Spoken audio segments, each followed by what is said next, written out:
Yes. Right, thank you, Mr. Wood, if you would, please. Would you want me to do my bit? Yes, please, yes. We sleeked cowlin timorous beastie. Oh, what a panic's in thy breastie.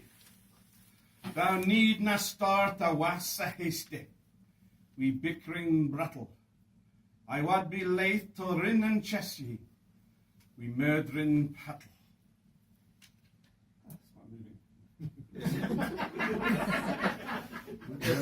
Those ladies, gentlemen, and Chieftain Cameron are the very moving and poignant words of the great man himself. Words taken from his masterpiece, To a Mouse. The words, I'm sure you'll agree, are as relevant today as they were when he first wrote them 200 years ago. Now, well may you ask, why does the Scottish nation still celebrate the birth of the man they call the Bard of Ayrshire and the ploughman poet?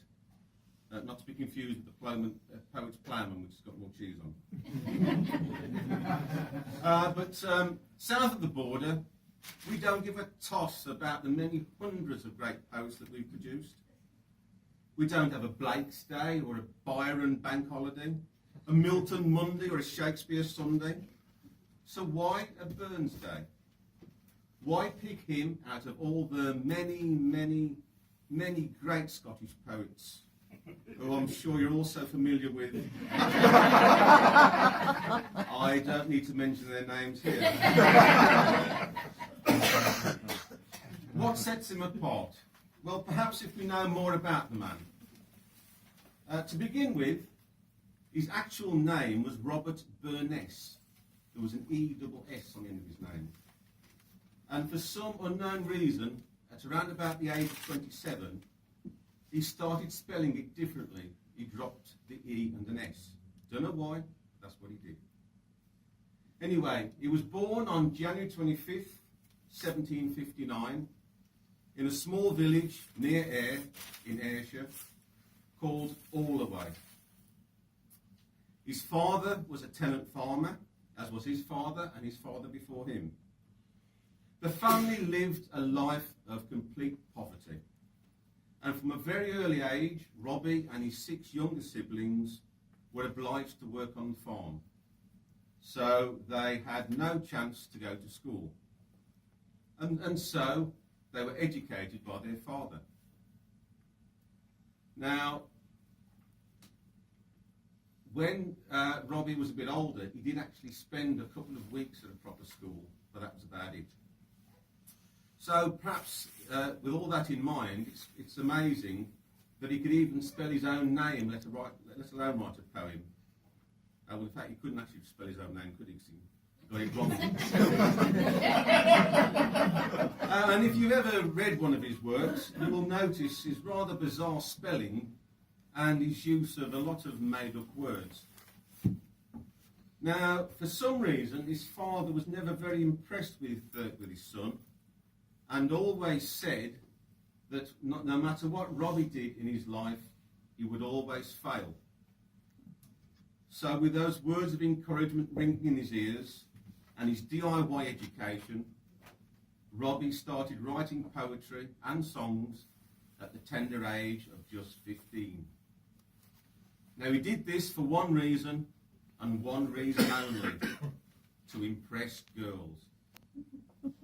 Now I could have told him, it doesn't work. I've been trying for 40 years and it didn't. But for some reason, in his case, it did.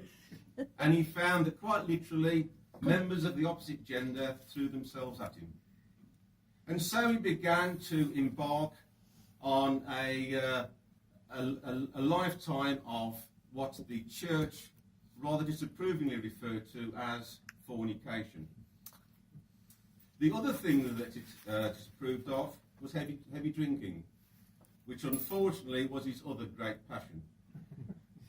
And his local parish church in Allaway had a rather bizarre idea whereby any of its flock that it deemed had strayed from the path were forced to sit on a small stool in front of the whole congregation, and during the service they would admit their misdemeanours to everybody. Now, presumably this was their idea being that once everybody knew what you were getting up to, you would stop doing it. All I can say is Robbie was a regular occupant of that stool. Because any evening when he wasn't out fornicating, he was sat in the pub with his mates, and they had a kind of debating society where they would sit and get drunk and discuss the woes of the world and have heated arguments and possibly even occasionally come to blows.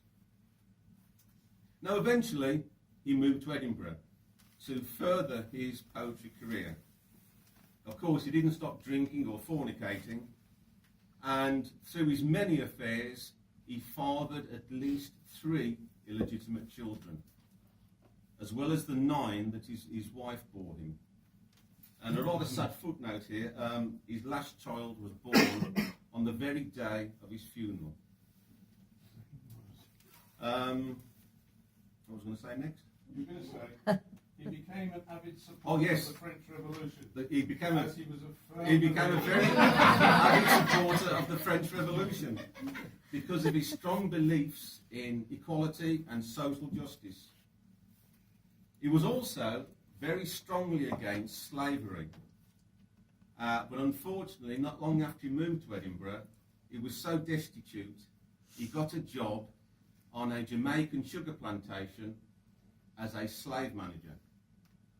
Now, luckily, before he sailed to the Caribbean, his first book of poetry was sold, and the money he made from that solved his immediate financial problems, and so he stayed in Edinburgh, principles intact.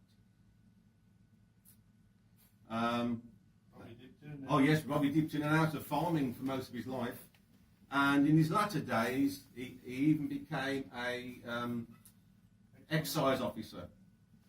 And no matter what he did, throughout his life, he never stopped writing or being poor. And in fact, when he died in 1796, at the age of just 37, he was still heavily burdened with debt and writing regular letters to relatives asking for money. So that is a brief summary of the life of Robbie Burns. An unremarkable man from a humble background, lacking a formal education or apparently any sort of encouragement from his parents.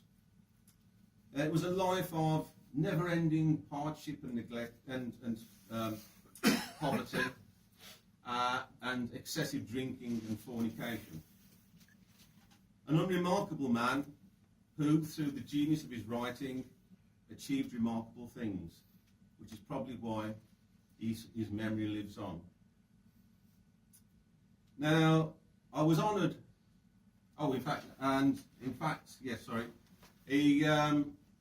He was heavily in debt right up until his death, which was in 1796.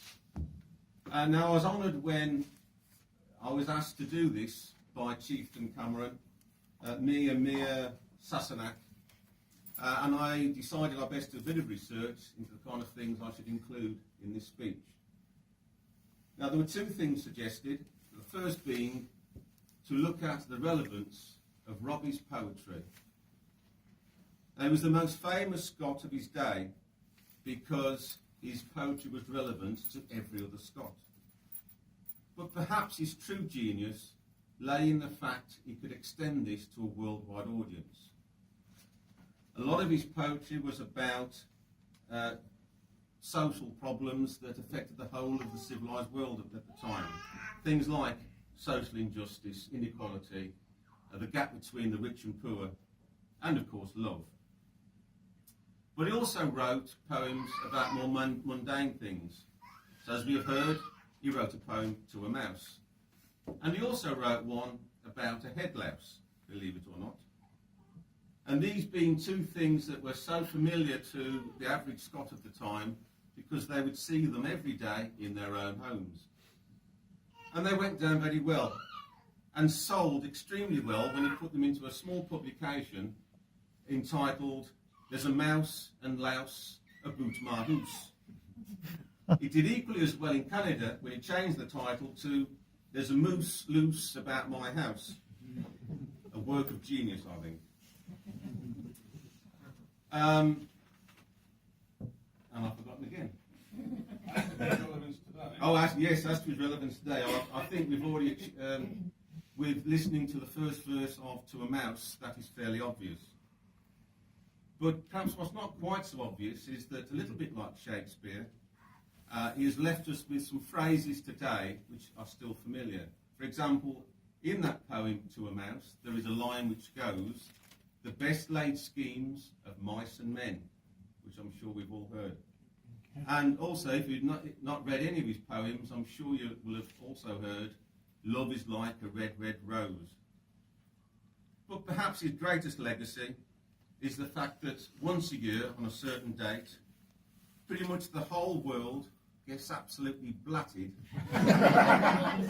and sings his song, Auld Lang Syne, while fondling a member of the opposite sex. And I'm sure, I can't think of a more fitting tribute to the man, and I'm sure he would be very proud. And as an aside there, if you ever get a chance to read the words to Auld Lang Syne, they are actually quite pertinent. And if you get a chance to listen to the song sung to its original tune, which was, I think, originally Robbie's, it is a beautiful song. The second thing that Wikipedia said I should mention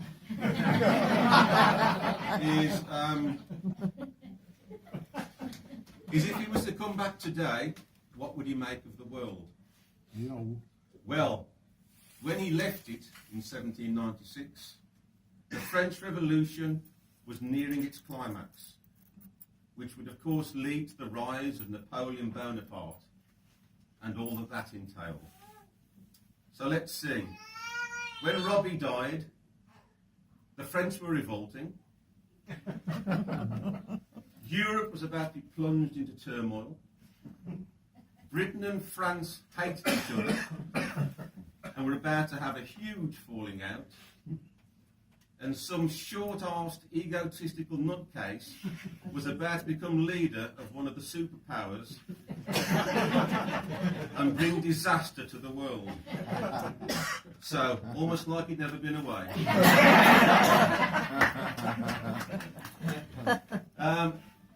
So, anyway, a way to celebrate a poet is to do a poem. Chuck that fun away. And this one was basically a summary of what I've just told you, so there'll be no new information here.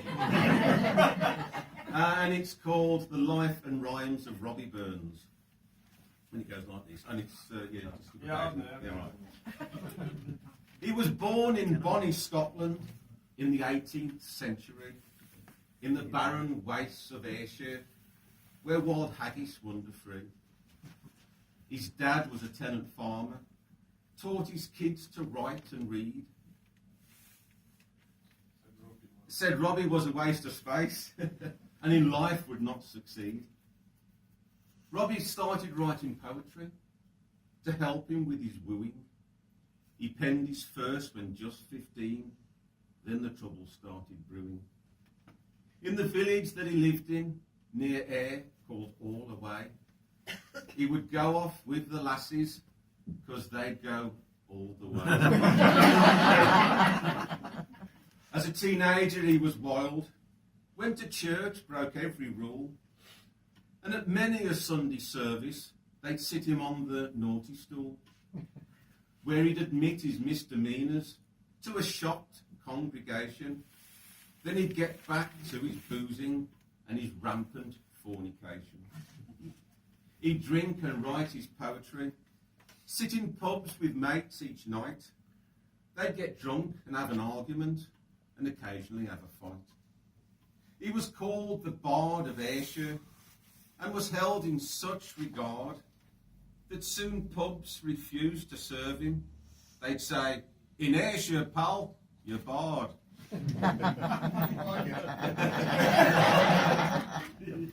He fathered many children. His wild oats he went a sowing. The lassies' pulses he set racing, and all he'd do was read a poem. He was a red-hot lover, and the girls would wait their turns. He would love 'em, then he'd dump 'em. He left a few with minor burns.